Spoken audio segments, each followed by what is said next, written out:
At the time that I'm making this video, it's the 3rd of November 2024, so we're only 2 or 3 days away from the US elections, and we probably won't know the results until 4 or 5 days from now. And nobody knows who's going to win. Nobody is even trying to predict who will win. The race is so close. And what that means is that there's a lot of uncertainty in the markets, in the trading markets, in stock market, in Forex, in futures, in options, in everything. And what that means for us as traders is there's going to be a lot of volatility this week, maximum volatility.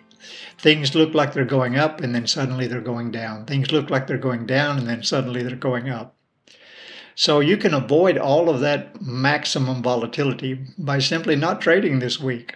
The markets will be here next week after the election is over and things start getting back to normal. And I was even thinking to not make the regular weekly analysis video that I do. But I know a lot of you follow me and you depend on the pending orders that I share with you, the trade setups. So I'll go ahead and make this, but with the cautionary note, there's going to be a lot of volatility. And it's most important, more important this week than ever before, that you protect your capital, use good risk management, and I wish you all the best. So let's go ahead and get started.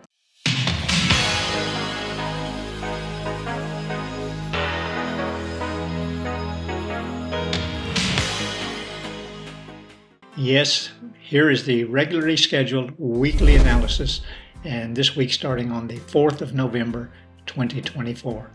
And that is when we will have a look at the high impact news.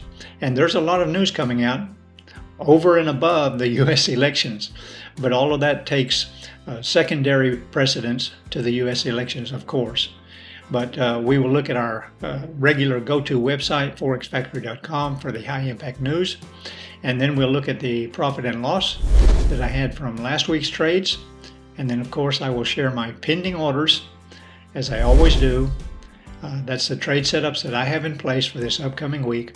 And I do all of this to help you make profit with your Forex trading. So let's go ahead and have a look at the screenshot that I do every week from forexfactory.com. And we have a look at the high impact news that's coming out. We have a full page this week and various items. First of all, the Australian dollar.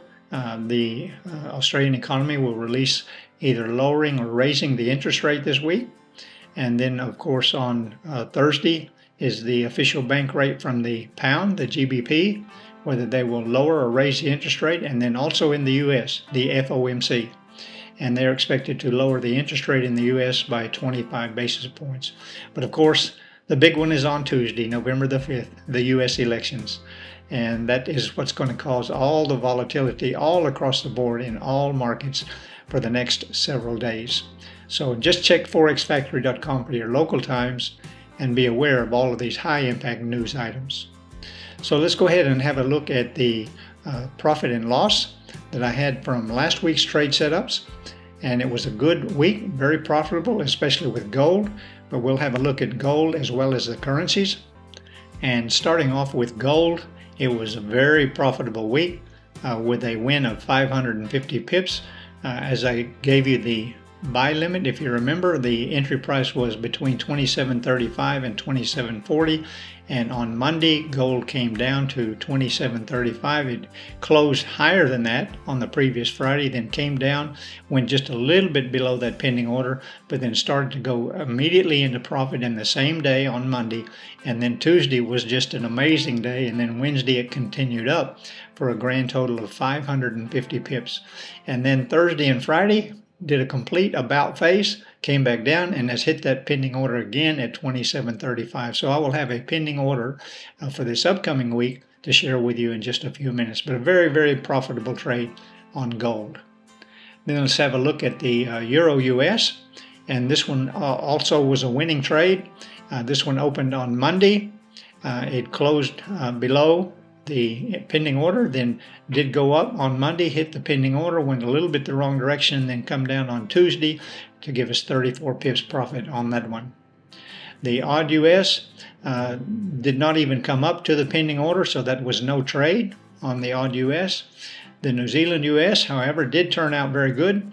Came up on Monday, just touched the pending order, then went down, came back up, and finally on Thursday closed with 55 pips profit on the New Zealand US. The pound US, the trade did open, and it went a little bit the right direction, then the wrong direction, and then finally towards the end of the week started to come good. And on Thursday we got 129 pips out of the pound US. The USD CAD unfortunately did not even hit our pending order, the buy limit. If you see on Friday it closed up, and then on Monday just continued up, went sideways, and then continued up to hit our really high price of 139 and something, 139 and change. And you remember I said I wanted to take this buy trade, but I had the pending order just a little bit too far away, so that was no trade on the USD CAD. Then the UJ said there was no trade on that because we had the tentative interest rate possible change last week in the Japanese economy, so I took no trade on the UJ.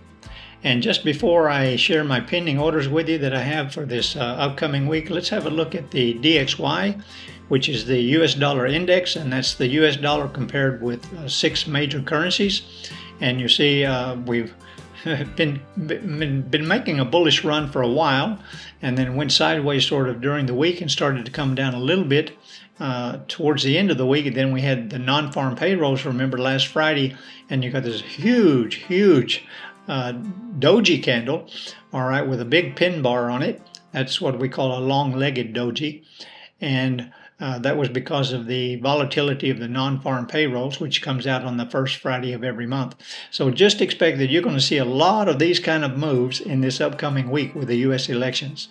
All right, but it looks like the U.S. dollar is holding its own for the time being, and just time will tell whether we're going to see an increasing strength or maybe start to see some weakness in the U.S. dollar. That will depend on how the U.S. election goes in the next week. And then the JPY basket, which is the Japanese yen compared with other major currencies, and not really doing much during the week. It did make a big move up on Thursday, but started to come back on Friday, and then kind of closed pretty much where it started the week out. So now let's have a look at the pending orders that I have in place, and I share these with you to help you make profit with your Forex trading.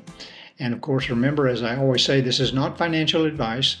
I'm not suggesting or recommending that you take the same trade. You can if you want to, all right, but it's up to you to manage your own account and to use good risk management. But just remember, trade small, all right, don't be greedy, protect your capital, don't chase the candles, and let the market come to you.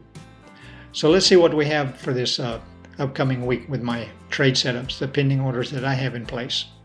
And starting off with gold, XAU USD, I have a buy limit. Okay, gold has been bullish since October 2023, as I continue to tell you every week. All right, so I'm always looking for an opportunity to buy. And I have a buy limit at 2,700, 2,700. And it looks like gold is headed that direction. It looks like it might be a long way from our pending order, but it's not really.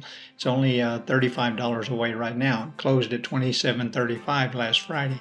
And what I see happening here, my perspective is that gold will continue to close this gap that we have where we were just 2 weeks ago. So a pending order buy limit on gold at 2,700. Then looking at the major currency pairs, starting off with the Euro US, I have a sell limit with the entry price at 1.0845. It's just a little bit below that pending order now. Let it retrace, make a correction, a pullback to that resistance zone. And then the AUD US, a sell limit on that one also with the entry price at 0.6600. The New Zealand US, a sell limit on that one with the entry price at 0.5995. The pound US, a sell limit on that one with the entry price at 1.2950. And the USD CAD, as I told you last week, I'm done, okay, with the USD CAD. It has reached a what we could call a quadruple high around the 139 zone, $1.39, where it has it hit that 2 years ago, 4 years ago, and then 8 years ago. So it's never been able to close significantly higher than $1.39.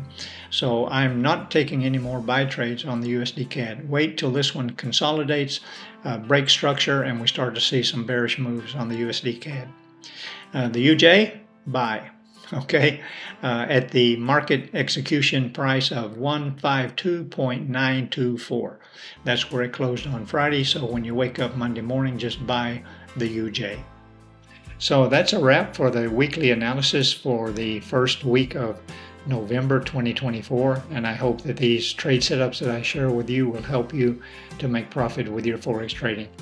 And if you found this video as a new trader or a beginning trader or someone that is interested in getting started, just remind you about the free Forex trading course that I have, 10 video tutorials which will help you with everything you need to set up to have a look to see if Forex trading is a good fit for you.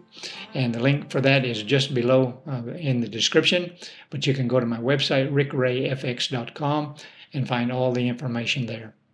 So I wish you all the best this week. Don't forget, of course, to subscribe to the channel and click the little bell so you'll be notified every time I make one of these videos, which is every Sunday before the market opens on the following Monday. I'll see you again in the next video. Wherever you are in the world, have a great week and be kind to yourself, be kind to others.